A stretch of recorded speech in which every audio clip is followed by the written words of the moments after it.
Season number 5. Who would ever thought we'd be here 5 seasons later, all these years later, and Christ culture would still be going. But yet, here we are. Thank you to all of you who support us, who have continued to support us and to listen and to watch the content that we put out and the growth that we've had on this show. It means the world. So make sure you like and you comment and you subscribe and just keep supporting us. We'll keep creating this content for you all. But again, I just want to say thank you. Going to have a new format on the show this season. As you can see, we're in a new place, a new studio recording. So it's going to look a little bit different. There's going to be some new segments for you, some new things here, but you'll get the hang of it. So just follow along. And I kind of want to just jump right into things today, right? And the topic that I want to start out with today is a heavy one. So prepare yourself. But I want to talk about grief. And I know that's kind of a heavy hitting topic, but there is a reason that I want to talk about that. And that's something that kind of hits home for all of us around this time. And that is hearing about all the plane crashes, right? The one in DC is actually pretty close to me. And I actually could have seen it if I would have been in a different spot at the time. But the thing that kind of made me think about this is for so many people, when things like that happen, like their world is upended, right? Everything stops for them. But for so many of us, life just keeps going on. And for us, the questions are just like, hey, what happened? We want to watch the news. We want to know what happened, what went down. But for so many other people, the question is like, how do I move on from here? What does my life look like after this moment, this tragedy? And that's what made me think about this topic of grief, is just like, what do we do in those seasons of loss, right? So grief is not just the loss of a person. It could be the loss of anything. It could be the loss of a thing in your life. It could be the loss of a time in your life. It could be the loss of a version of yourself that you once knew. Grief is just dealing with loss. And that's what I wanted to talk about today. There's a story about a woman, and if you know the story, once I start telling it, just leave a comment below. I'm sure a lot of people will kind of catch on, but there's a story about a woman who dealt with grief in her life. And, you know, reading the story, I kind of thought there were some things that she did that we can take away, that we can use when we are dealing with grief and loss in our own lives. So I wanted to share those things with you today, but let me start off by just quickly kind of telling the story. There was a woman who lived in a certain area, and that's where she was from. And then she ended up moving to a different area, a different city. And she had a family. She had a husband. She had 2 sons. Both of her sons were married. So she had 2 daughter-in-laws. And tragedy struck. And due to several different things, she lost her husband, and she eventually lost both of her sons. So just for a moment, imagine the tragedy that she dealt with. Like, the thoughts that she had and the things that she had to go through in that time. And most certainly she was wondering, like, how do I go on from here? Like, what does my life look like from this moment forward?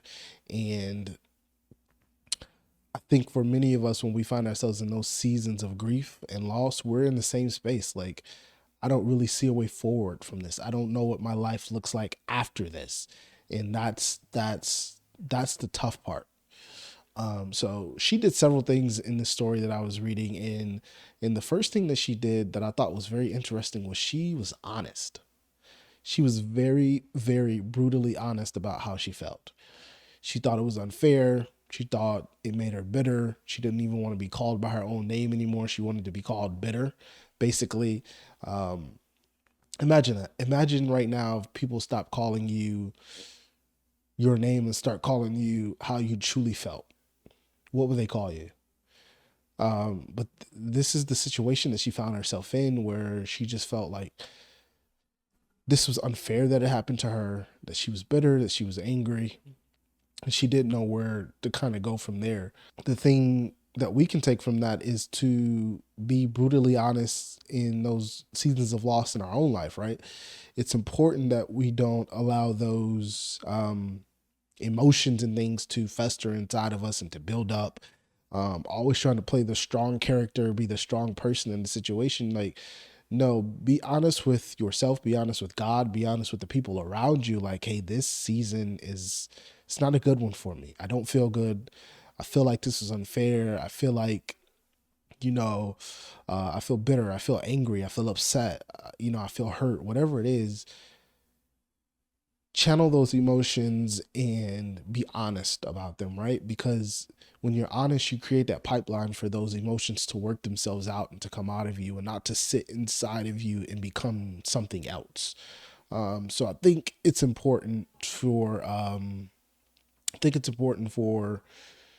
honesty in those situations.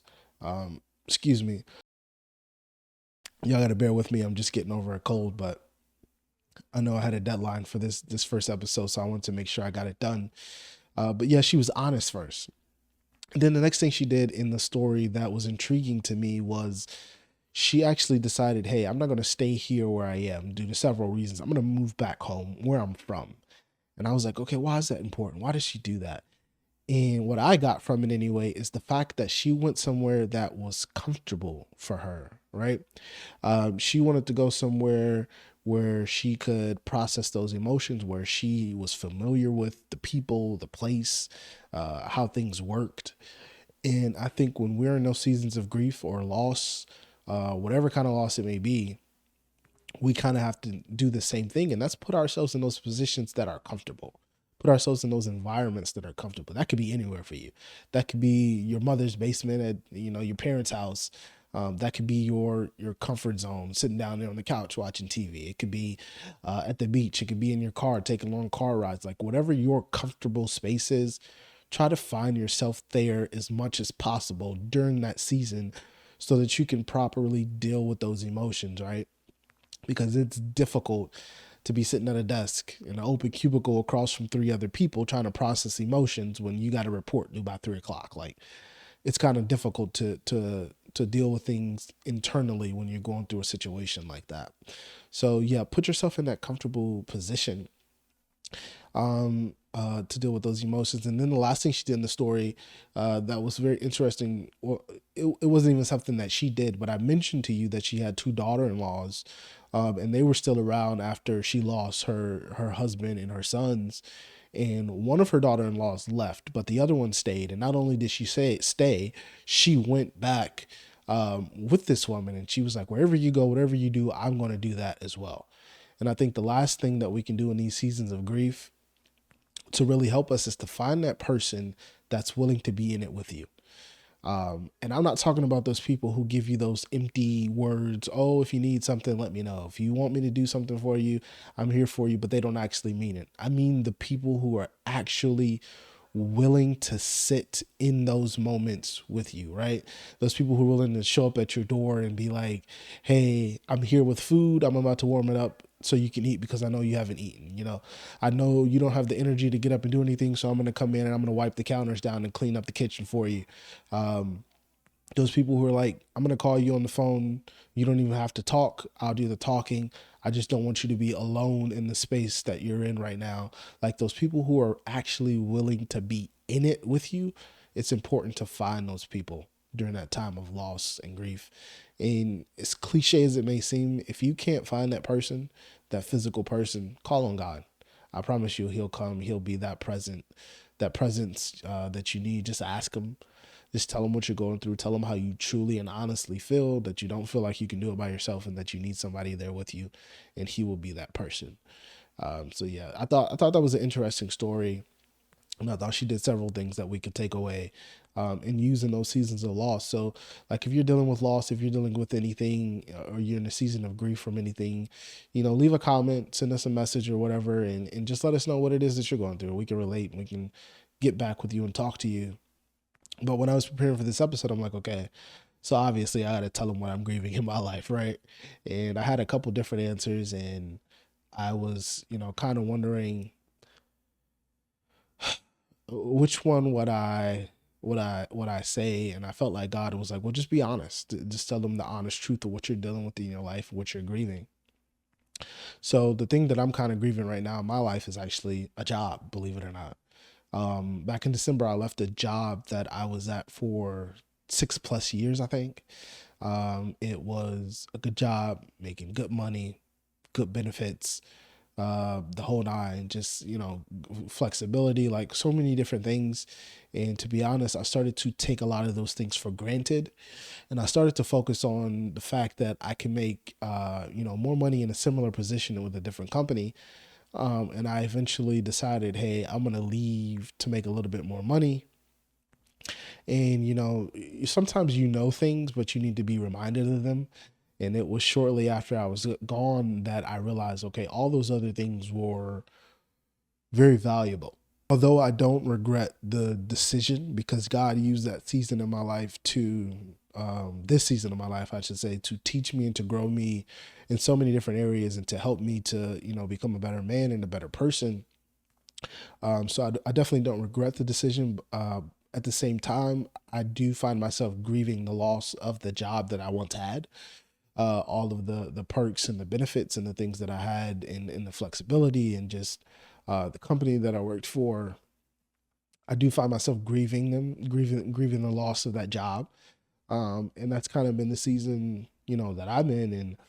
And since then, I actually left the other job that I was at and entered into the season of just faith in God. Like, hey, I know God's going to make a way. I didn't have another job lined up or anything like that. So just truly praying and believing in God and knowing that as long as I'm doing those things in my life that I know He has called me to do, I know He's going to make a way.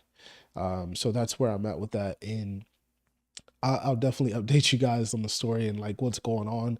But just like in the story with the woman, one of the things that she did was she went back home to that comfortable place, like we just talked about, right? And I think for myself, that comfortable place is here doing this, because I know this is truly what God has called me to do. And I know this is the space where He is going to use me to help other people. And so I came back. I came back to this comfortable place. I got to work on the next season and just, working on the different ideas and the things that I wanted to do. And that's my comfortable place. So I'm trying to find myself in this place as much as possible. So that I can, process those emotions and deal with that grief and that loss and also be in a position to receive what comes next. But yeah, let us know, like I said, in the comments, if you're dealing with any grief or anything.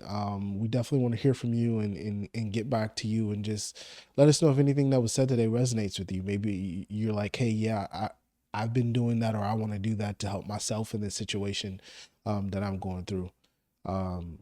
Now, I mentioned to you at the beginning of the show that we're going to have some new segments on the show, and the next segment is one that I have been working on for quite some time. So this has been an idea that I've had for literally years, and I kind of set on it and didn't do it. And I really felt like starting the season, this was when God was like, okay, it's time for you to bring that out. So without further ado, I'm going to roll the intro here, but then I'm going to explain this next segment to you. So check it out.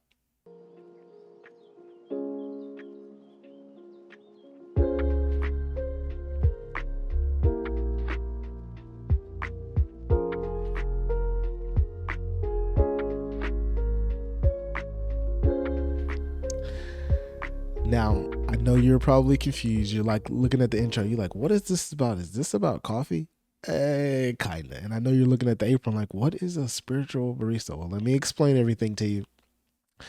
Years ago, 3 or 4 o'clock in the morning, I got woke up. I started typing on my phone, and God was kind of revealing something to me during that time, and I've been just kind of sitting on it for years, like I mentioned earlier. But I thought this was a good time to bring it out, to do a new segment on the show. And I was up and I was thinking about how many different people drink coffee, right? And how many different ways do they drink the coffee? And the thing that kind of came to me was the word of God is kind of like that black coffee, that pure coffee, right? With nothing added to it. It's just the truth. It's just the word. And for some people, they can intake it, right? Some people like black coffee straight. They don't need to put anything in it, no additives. They can just drink it. But for others, they can't handle it that way, and they need a little something in it so that they can ingest it and take it. And what I want to do during this segment is just to actually take individuals' issues, problems, and then I want to tailor a response directly to them specifically, right? Not a blanket response to a bunch of people, but specifically to you. I want to create that perfect brew just for you. So I'm going to be the spiritual barista. I'm going to use the knowledge that I have and the knowledge that God has given me through his word and try to create that perfect brew just for you. So look, if you want to be a part of this segment in the future, just DM us. You can email us. Whatever the case is, you can leave a comment and just let us know something that's going on in your life, an issue that you're dealing with, a problem, whatever the case is. Write us a little letter. Let us know so that we can feature you on this segment.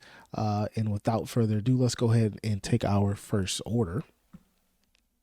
So this one was written, and I'm just going to read it off to you. It says, I am 31 and I have a boyfriend, and me and my boyfriend have been together for 4 years. We spoke about marriage before, but not in a while.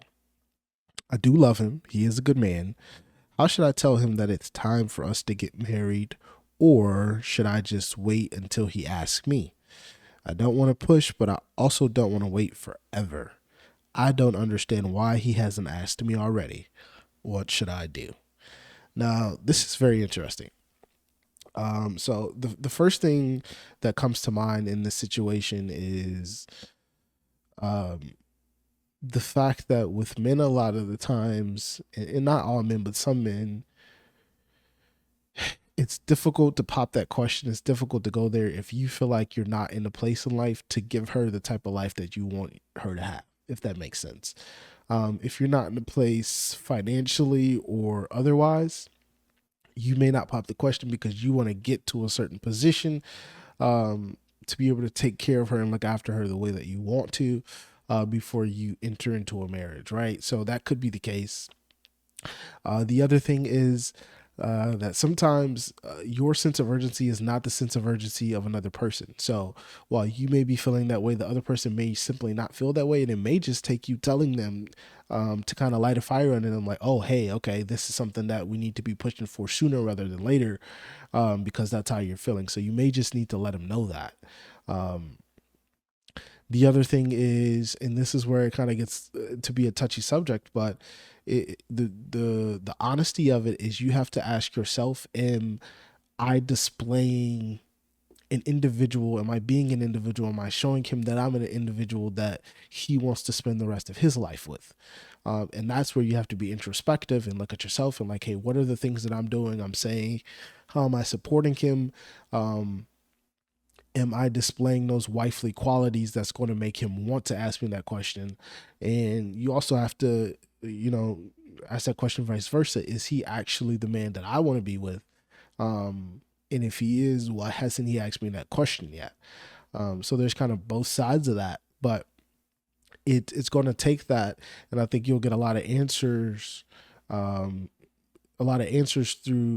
kind of probing those questions and finding out those things. But the last thing that I'll say is the scripture that's kind of ringing is it's in Habakkuk, and it talks about the vision, and though it's not here yet, some versions, say though the vision tarry, just meaning it's not here yet, wait for it. And if he is truly the man that you believe he is, have that patience, have those conversations with him, explain to him how you're feeling, but wait on it. And know that although the vision's not here yet, it will get here at some point. And you may just have to be a little more patient. But yeah, I hope that was the perfect brew just for you. I hope something that was said will help you in some way. And again, if you want to be featured on this segment, just DM us. You can email us, whatever the case is. Just let us know what's going on in your life so that we can create that perfect brew and add just the stuff that you need inside. I hope you enjoyed that last segment. That was the new one that I had for you guys. So stay tuned for that. Make sure you send us in your issues so that we can talk about them. Hey, look, the next thing we're going to get into is some questions and answers. So I've got some questions here and we're going to get right into them. And these questions are kind of tailored around the topic that we talked about today, which was grief. So the first question that I have is, did you ever feel distant from God in your grief, and how did you navigate the spiritual tension? Did I ever feel distant from God? I would have to say yes and no, right? A lot of the times when I'm in these situations where I'm dealing with some type of a loss, you do kind of feel distant at certain points because you're kind of wondering why, why it's happening to you. It's unfair. Like the story we talked about earlier, right? She was honest with God and she's like, hey, you left me empty and I feel bitter and whatnot. So you kind of feel distant because it's hard in some situations to understand how he's allowing certain things to happen to you. But I know for myself, a lot of the times I did feel actually closer to him because, like I said, he was using those seasons to teach me and to grow me in certain ways that I could not get unless I was in a season of grief and loss in that. So I would say yes and no to that question. Let's see. Okay, here's one. Why do you think God allows suffering and grief in our lives? So I think that's kind of what I was just alluding to in a way. It's like, a lot of the time he will allow you to go through certain situations, even if he doesn't bring them about, because he knows that they're going to help grow you. He knows that they're going to take you to, a higher level, a different place in your life, ultimately help you to become a stronger person or a better person in certain aspects. And sometimes it takes those tough seasons to get you to those places. And oftentimes that's why he allows it to happen because he can see the other side of it, right? He can see the beginning from the end. He can see the end from the beginning. So while we're looking at it as, a season of grief and loss and what we're going through in that moment, he can see the person that we're going to become as a result of the suffering that we're going through. So he allows it to happen. How can someone support a loved one who is grieving, especially within a faith context? That's a really good question. Um, a lot of times it just boils down to being there, right? There's not necessarily a specific way or a specific answer to that question. It depends on what the person is going through. It depends on what the needs of that person are, but they all kind of boil down to just being there and I would say being willing to do whatever it is that that person actually needs done, right? So, like earlier, we were talking about don't be that person with the empty words, like, hey, if you need something, let me know, like, and you don't actually mean it. If you see somebody in your life, a loved one or whatever, going through something, be willing to be whatever it is that they need. Don't be too good to do certain things, too good to clean the kitchen for them, too good to wash their clothes for them. If that's what they need in that season, be that for them. Understanding that if you ever find yourself in those seasons, they're going to be there for you the same way. So that's what I would say. That's how you can be there for them. And also, watch them closely. I can remember times, in my life where I was in those seasons, and in one season in particular, and my mother kind of saw that I wasn't going to get out of it without a little push from her. And so her what can I say, her tone and tenor kind of switched towards me, like, hey, if you're going to get out of this, you have to kind of get up and put some of the work in to help yourself begin to come out of it. And I would say the same thing is just like when you see those individuals in your life going through those situations, you have to be vigilant and know, like, hey, if this is a season where they're not going to be able to get themselves out of it, I might have to nudge them and give them a little push. I might have to force them to go outside and take a walk. I might have to force them to listen to this sermon or just, send them scriptures every morning. Just give them those little nudges until they can get back up on their feet for themselves. And I think that's about it for questions today. I think it's time for us to do the Christ culture staple, SOS. So, for those of you who don't know, SOS is subject on the spot. And that is where I will be given a random subject in 60 seconds to do a little message on it, a little sermonette. And then we'll go ahead and wrap up the show for today. And just like that, we will have kicked off season number 5. So I'm going to use an app, and this app is going to generate a random topic for me. So let me find the app. Topic generator.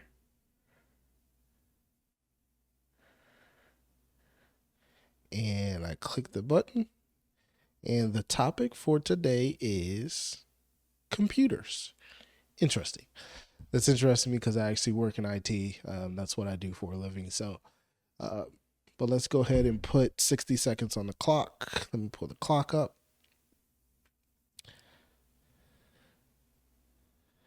And let's jump right in 3, 2, 1, go. Computers. Computers are very intricate machines. Computers have a lot of parts on the inside. Computers have a lot of things on the inside of them that if you take any one of them out, the computer may not function the way that it's supposed to. But I think that ultimately there is one part of a computer that is most important, and that is the power supply. Without the power supply, the computer will not turn on.